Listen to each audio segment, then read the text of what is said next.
بسم الله الرحمن الرحيم الحمد لله نحمده ونستعينه ونستغفره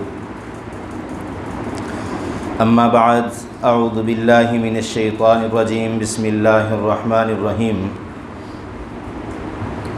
يا أيها الذين آمنوا اجتنبوا كثيرا من الظن إن بعض الظن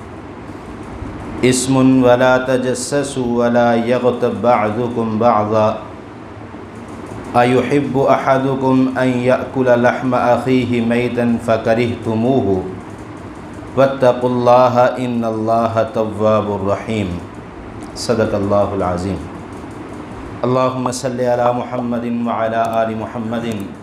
كما صليت على إبراهيم وعلى آل إبراهيم إنك حميد مجيد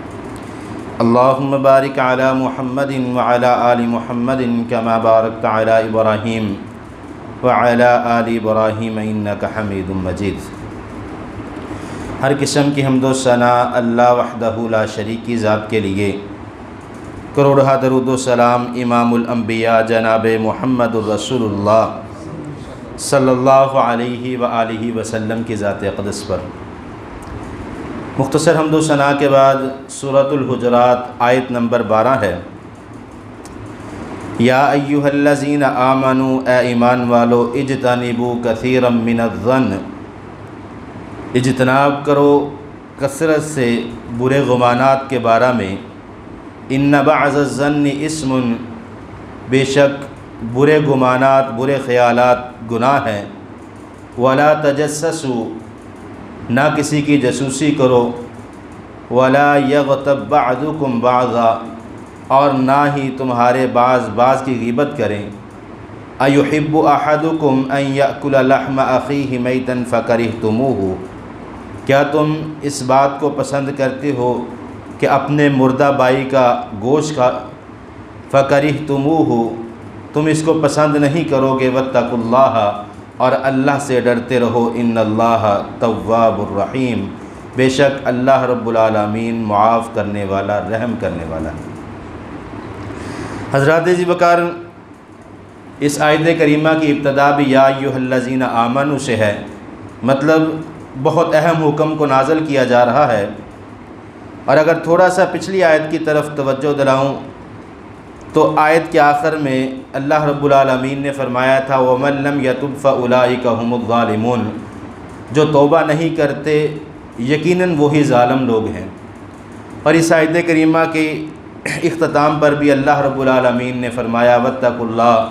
اللہ سے ڈرتے رہو، ان اللہ تواب الرحیم، اور اللہ سے توبہ کرتے رہو کیونکہ وہ رحم کرنے والا ہے۔ اس سے قبل اللہ رب العالمین نے اجتنبوا کثیرا من الظن ان بعض الظن اسم، کہ جو گمانات ہیں برے گمانات، گمان دو قسم کے ہوتے ہیں۔ ایک ایسا گمان کہ انسان کسی کے بارے میں سوچتا ہے، یا یقین والا گمان جس کو کہہ لیتے ہیں، جو حقیقت پر مبنی گمان ہوتا ہے۔ پتہ ہے کہ ایک فلاں شخص ہے وہ چوری کرتا ہے، اس کے متعلق گمان ہے کہ یہ بندہ چور ہے۔ ایک بندہ کسی سے ظلم کرتا ہے، جھوٹ بولتا ہے، یا اس کے اندر کوئی ایسی خامی ہے، اس کے متعلق ایسا گمان رکھنا کہ اس سے انسان بچ سکے، یا اس کے متعلق آگاہ کر دینا کہ فلاں شخص جو ہے اس میں یہ خامی ہے، اس میں یہ عیب ہے، اس عیب کی وجہ سے کسی مسلمان کو تکلیف نہ پہنچے۔ ایسے گمان کے متعلق گناہ نہیں ہے۔ کون سا گمان جس کے متعلق اللہ رب العالمین نے فرمایا اسم گناہ ہے؟ کسی شخص کو ہم کسی جگہ پر بلاتے ہیں، مثال کے طور پر وہ کسی مجبوری کی وجہ سے نہیں آ سکا، ہمارے دل میں گمان بیٹھ گیا کہ یہ شخص جھوٹا ہے۔ اللہ رب العالمین ایسے گمانات کے متعلق فرماتے ہیں کہ کسی کے بارے میں برا گمان مت رکھو، کیونکہ برا گمان رکھنا گناہ ہے۔ ہو سکتا ہے وہ کسی مجبوری کی وجہ سے نہ پہنچ سکا ہو، یا کسی شخص کے ساتھ کوئی عورت جا رہی ہے، اس کے متعلق غلط سوچ رکھنی، غلط گمان رکھنا۔ نبی مکرم صلی اللہ علیہ وسلم اپنی اہلیہ ام المؤمنین حضرت صفیہ بنت حی رضی اللہ تعالی عنہ نبی مکرم صلی اللہ علیہ وسلم کے ساتھ جا رہی ہیں، دو انصاری صحابی گزرے، نبی مکرم صلی اللہ علیہ وسلم نے دونوں کو روکا، آپ نے فرمایا یہ میری بیوی صفیہ ہے۔ صحابہ کرام عرض کرنے لگے اے اللہ کے پیغمبر، آپ نام ہی بتلاتے تو ہمیں اس بات کا یقین تھا کہ آپ کی ازواج میں سے کوئی ہے۔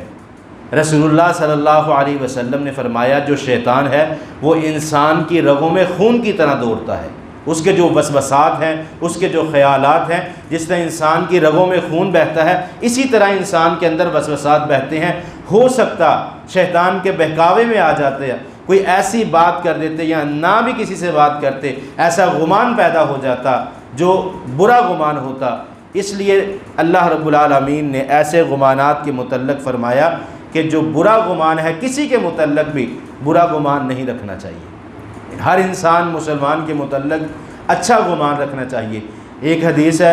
حدیث قدسی ہے، نبی مکرم صلی اللہ علیہ وسلم نے فرمایا کہ اللہ رب العالمین فرماتے ہیں انا ظن عبدی، انا ظن عبدی، میرا گمان بندے کے گمان کے مطابق ہوتا ہے، میرا فیصلہ اللہ فرماتے ہیں بندے کے گمان کے مطابق ہوتا ہے۔ زندگی میں بہت سارے ایسے معاملات آتے ہیں، کسی سے ہم بات نہیں کرتے، اپنے ذہن میں بات آتی ہے کہ میں نے فلاں کام کرنا ہے، انسان اس بات پر قادر نہیں کہ اپنی مرضی سے ایک قدم بھی چل جائے۔ امام احمد بن حنبل غالباً فرماتے ہیں کہ ایک انسان کو سہارا دے کر 4 فرشتے چلاتے ہیں، انسان خود چلنے سے بھی قاصر ہے، اپنا قدم اٹھانے سے بھی قاصر ہے، کام تو دور کی بات ہے۔ انسان جب گمان کرتا ہے میں نے فلاں کام کرنا ہے تو اللہ رب العالمین کا جو فیصلہ ہے وہ اس کے گمان کے ساتھ شامل ہو جاتا ہے، جیسا حدیث میں اللہ رب العالمین نے فرمایا انا ظن عبدی، میں اپنے بندے کے گمان کے مطابق ہوتا ہوں۔ اس آیت میں پہلا حکم یہ ہے کہ ہم نے برا گمان نہیں ذہن میں رکھنا، اور دوسرے نمبر پر اللہ رب العالمین نے اس آیت میں بیان فرمایا ولا تجسسوا، کسی مسلمان کی جاسوسی نہیں کرنی، کیونکہ یہ برائیاں جو ہمارے معاشرے میں عام ہیں، ہم ایک دوسرے کے متعلق برا گمان رکھتے ہیں۔ ولا تجسسوا، کسی مسلمان کی جاسوسی کرنا کبیرہ گناہ ہے۔ ہمارے معاشرے میں یہ چیز عام ہے، ہم نے دیکھنا ہے فلاں شخص ہے، نوجوان ہے، اگر کسی کے پاس موبائل ہے، کسی پہ فون پہ بات کر رہا ہے، وہی بات کہ برا گمان نہیں رکھنا، ہم نے برا گمان بھی دل میں رکھنا ہے اور پھر اس کی جاسوسی بھی کرنی ہے، کس سے گفتگو کر رہا ہے۔ اچھا گمان رکھے، مسلمان کی جاسوسی نہیں کرنی، مسلمان کی جاسوسی کرنا کبیرہ گناہ ہے۔ اور سب سے بڑی بات جو اس آیت میں تیسری بیان فرمائی گئی وَلَا يَغْتَبْ بَعْضُكُمْ بَعْضًا، غیبت کرنا جو ہمارے معاشرے میں عام برائی ہے، خصوصاً عورتوں کے اندر یہ برائی عام پائی جاتی ہے۔ اس دور کے اندر مردوں میں بہت زیادہ، ہم کسی کے پاس کھڑے ہیں، فلاں کے بارے میں غیبت کی، فلاں کے بارے میں غیبت کی۔ غیبت کرنا کتنا بڑا گناہ ہے، اللہ رب العالمین فرماتے ہیں اَيُحِبُّ أَحَدُكُمْ، کیا تم میں سے کوئی شخص یہ پسند کرے گا أَن يَأْكُلَ لَحْمَ أَخِيهِ، کہ اپنے بھائی کا گوشت کھائے، وہ بھی مردہ حالت کے اندر، ہمارا کوئی بھائی فوت ہو جائے ہم اس کا گوشت کھائیں، تو اللہ رب العالمین فرماتے ہیں فَكَرِهْتُمُوهُ، تم اس چیز کو برا جانو گے۔ غیبت کرنا، رسول اللہ صلی اللہ علیہ وسلم نے فرمایا غیبت کرنا ایسا ہی ہے جیسے انسان اپنے مردہ بھائی کا گوشت کھا رہا ہو۔ اور پھر اللہ رب العالمین نے فرمایا وَاتَّقُوا اللَّهَ، اللہ سے ڈر جاؤ، کن معاملات کے اندر برا گمان نہیں رکھنا، جاسوسی نہیں کرنی اور غیبت نہیں کرنی۔ اس آیت میں 3 حکم کو نازل فرمایا کہ